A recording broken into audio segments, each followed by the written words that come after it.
ಎಲ್ಲರೂ ಗೊತ್ತಿರ್ತಾರೆ, ಹಂಗಂದ ತಕ್ಷಣನೇ ಇಟ್ಕೊಬಿಡ್ತಾರ, ಮಾತಾಡ್ತಾರ. ಈಗ ಇಟ್ಕೊಂಡಿದ್ದೀನಿ ಅಂತ ಜೊತೆಗಿರೋದಿದೆಯಾ ಅಲ್ವಾ?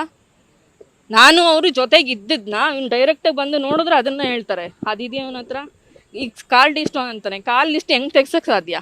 ಅದು ಯಾವ ಟೈಮಲ್ಲಿ ತೆಗಿತಾರೆ ನಿಮಗೆ ಗೊತ್ತಿರುತ್ತೆ ಅಲ್ವಾ? ಇವ್ನು ಹೆಂಗೆ ತೆಗ್ದ ಅದೆಲ್ಲ? ಇವನು ಇದೆ, ನಾನು ಹೇಳಿದೆ ಅಲ್ಲ, ಒಂದು ಹುಡುಗಿ ಇಟ್ಕೊಂಡು ಇವನು ನನಗೆ ಅವಳಿಗೂ ಮದುವೆ ಆಗಿದೆ, ಇವನ ಥರ ಒಂದು ಹೆಣ್ಣಿನ ಜೀವನ ಹಾಳು ಮಾಡೋಕೆ ನನಗೆ ಇಷ್ಟ ಇಲ್ಲ. ಅವಳಿಗೂ ಮದುವೆ ಆಗಿದೆ, ಅವ್ಳು ತೆಗಿಸಿ ಅವನದೇ ಡೀಟೇಲ್ಸ್ ತೆಗಿಸಿ, ಅವನೇನೆಲ್ಲ ಹುಡುಗಿರ ಜೊತೆ ಮಾಡ್ತಿದ್ದ ಪ್ರತಿಯೊಂದು ಇದೆ.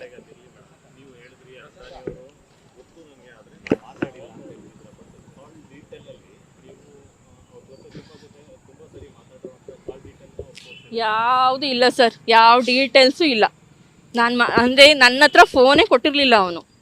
ನೀನು ನನ್ನ ಫೋನಲ್ಲೇ ಮಾತಾಡಬೇಕು ನಿನ್ನ ಮನೆಗೆ ಅಂತೇಳಿ ಅವನ ಫೋನಲ್ಲಿ ವಿತ್ ರೆಕಾರ್ಡು. ಅವ್ನ ಮನೇಲಿ ಏನೇ ಹಿಂಸೆ ಕೊಟ್ಟರು ನಾನು ನನ್ನ ಮನೆಗೆ ಹೇಳಂಗಿಲ್ಲ. ಅವ್ನು ಕೊಟ್ಟರು ನಾನು ಹೇಳ್ಕೊಂಡಿಲ್ಲ, ಯಾಕೆಂದರೆ ನಾನು ನೋಡಿ ಮದುವೆ ಮಾಡ್ಕೊಂಡಿದ್ದು, ನಾನು ತೋರಿಸಿದ್ದಕ್ಕೆ ಅವ್ರು ಮಾಡಿದ್ದು. ಇಲ್ಲ ಸರ್, ಜೂನಲ್ಲಿ ನಾನು ನೋಡಿ ಹೋಗಿದ್ದವನು, ಮದುವೆ ಆಗಿದ್ದು ನವೆಂಬರ್. ಅಲ್ಲಿ ತನಕ ಅವ್ನು ಏನು ಮಾಡ್ತಿದ್ದ? ಈಗ ನನಗೇನೋ ಬೇರೆ ಥರ ಇದೆ ಅಂದರೆ ಅವ್ನು ಬಂದು ಕಂಡುಹಿಡಿಬೋದಿತ್ತು. ನಮ್ಮ ಊರಿಗೆಲ್ಲ ನಾನು ಬೇಲಿ ಹಾಕಿರಲಿಲ್ಲ ಅಲ್ವಾ? ನಮ್ಮೂರವ್ರು ಇಬ್ಬರು ಮದುವೆ ಆಗಿದ್ದಾರೆ, ಅವ್ರ ಊರಿಗೇನೇನೆ ಅವ್ರು ಕೇಳ್ಬೋದಿತ್ತು ಆ ಹುಡುಗಿಗೆ ಅಂತ. ನಾವು ಬಲವಂತ ಮಾಡ್ಕೊಂಡಿಲ್ಲ. ಇವ್ನು ಕುಡಿತಾನೆ ಇಲ್ವಾ ಅಂತ ಅವ್ನು ಕೇಳಿದೆ. ಇನ್ನೊಂದ್ಸರಿಗೆ ಏನೋ ಯಾವಾಗಲೂ ಅವನೇ ಫೋನ್ ಮಾಡಿ ಒಂಥರ ಕುಡ್ದೋರ್ ಥರ ಮಾತಾಡ್ದ. ಅವ್ರ ಅಮ್ಮನಿಗೆ ಹೇಳಿದೆ, ನಿಮ್ಮ ಮಗ ಕುಡಿತಾನೆ ಅನ್ಸುತ್ತೆ, ನಾನು ಒಪ್ಕೊಳ್ಳಲ್ಲ, ಇನ್ನೂ ಎಂಗೇಜ್ಮೆಂಟ್ ಆಗಿಲ್ಲ ಏನಿಲ್ಲ. ನೋಡೋಗಿದ್ರು, ಇಲ್ಲ ನನಗೆ ಬೇಡ ಅಮ್ಮ ಅಂದಿದ್ದಕ್ಕೆ ರಾತ್ರಿ ಬಂದ್ಬಿಟ್ಲು. ಇಲ್ಲ, ನನ್ನ ಮಗ ಸುಮ್ಮನೆ ಎಲ್ಲೋ ತಮಾಷೆ ಮಾಡಿರ್ಬೇಕು, ಅವ್ನಿಗೆ ಯಾವುದೇ ಚಟಗಳಿಲ್ಲ ಅಂತ. 108 ಚಟಗಳಿದೆ ಅವನಿಗೆ. ಈ ಸೊಪ್ಪು ಥರ ಸಿಗುತ್ತೆ ಗೊತ್ತಾ, ಅದು ನನಗೆ ಗೊತ್ತಿಲ್ಲ ಏನು ಅಂತ. ಅವ್ನ ಪ್ಯಾಂಟ್ ಜೋಬಲ್ಲಿ ಯಾವಾಗಲೂ ಅದಕ್ಕೆ ಏನೋ ಒಂದು ಪೆಟ್ನ ಇಟ್ಕೊಂಡಿದ್ದಾರೆ ಅವ್ರ ಹುಡುಗರು. ಫೋನ್ ಮಾಡಿದ ತಕ್ಷಣ ಹೋಗೋನು, 3 ದಿನ 4 ದಿನ ಬರ್ತಿರ್ಲಿಲ್ಲ. ಈ ಜಾಸ್ತಿ ಅವನು ಶ್ರೀರಾಮ್ಪುರದಲ್ಲಿ ಇರೋನು.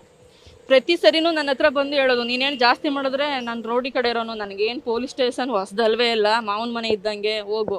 ನನಗೆ ಇನ್ನೆಲ್ಲಿಗೆ ಹೋಗ್ಬೇಕು? ಈಗ ಸ್ಟೇಷನ್ಗೆ ಹೋದ್ರೆ ಏನಂತಾರೆ, ನಿಮ್ಗೆ ಇಷ್ಟ ಇಲ್ವಾ, ಕೋರ್ಟ್ಗೆ ಹೋಗಿ ಡ್ರೈವರ್ಸ್ ತೊಗೊಳ್ಳಿ ಅಂತಾರೆ. ಈ ಕೋರ್ಟ್ಗೆ ಹಾಕಿದ್ದವನು ಅವನು ಅಂದಮೇಲೆ ಬಂದು ತೊಗೋಬೇಕಲ್ವಾ?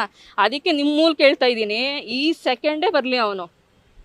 ಈಗ ಕೊಟ್ಟಿಲ್ಲ ಅಂತ ಹೇಳ್ತಿದ್ದಾನಲ್ಲ, ಈ ಸೆಕೆಂಡ್ ಬಂದು ನಿಂತ್ಕೊಳ್ಳಿ. ನಾನು ಪೇಪರು ಸೈನ್ ಮಾಡಿಲ್ಲ ಅಂದರೆ ಕೇಳಿ, ಅವ್ನು ಮದುವೆ ಆಗ್ತಾನಾ ಈಗಲೇ ಆಗಲಿ, ನನಗಿಲ್ಲ. ನಾನು ನೋಡಿರೋನು ಮುಂದೆ ಅವನು ಹೇಳಿದ್ನಲ್ಲ, 10 ವರ್ಷ ಬೇಕಾಗಿರಲಿಲ್ಲ ಒಂದು ಹುಡುಗಿ ಡೈವರ್ಸ್ ಕೊಟ್ಬಿಟ್ಟು ಇನ್ನೊಬ್ಳು ಸಂಸಾರ ಮಾಡೋ ತಾಕತ್ತು ಅವ್ನಿಗಿಲ್ಲ. ಒಂದು ಮಗು ಸಾಕೋ ತಾಕತ್ತಿಲ್ಲ. ಡಿವೋರ್ಸ್ ನಡೀತಾ ಇದೆ. ಇವ್ನು ಬರದೇ ಇರೋದ್ರಿಂದ ಅದು ಹಾಗೇ ಇದೆ. ಇವ್ನು ಬರ್ತಾನೆ ಬರಲ್ಲ, ಅದು ಹೇಳಿಲ್ವಾ, ಮಗು ಬೇಕು ಅಂತ ಬರ್ತಾನೆ. ಆ ಮಗುಗೆ ಏನಾದರೂ ಮೇಂಟೆನೆನ್ಸ್ ಕಟ್ಕೊಡು, ಫೀಸ್ ಕಟ್ಕೊಡು ಅಂದಾಗ ನಾನೆಲ್ಲಿ ತಂದ್ಕೊಡ್ಲಿಲ್ಲ ಅಂದಮೇಲೆ ಏನಕ್ಕೆ ಬೇಕು ಮಗು? ಈಗ ಕೇಳ್ತಿದ್ದಾನಲ್ವ ನಿಮ್ಮ ಮಗುಗೆಲ್ಲ, ನನ್ನ ಮಗುನೂ ಬರ್ತೀನಿ, ಏನು ಮಾಡಿದ್ದಾನೆ ಕೇಳಿ.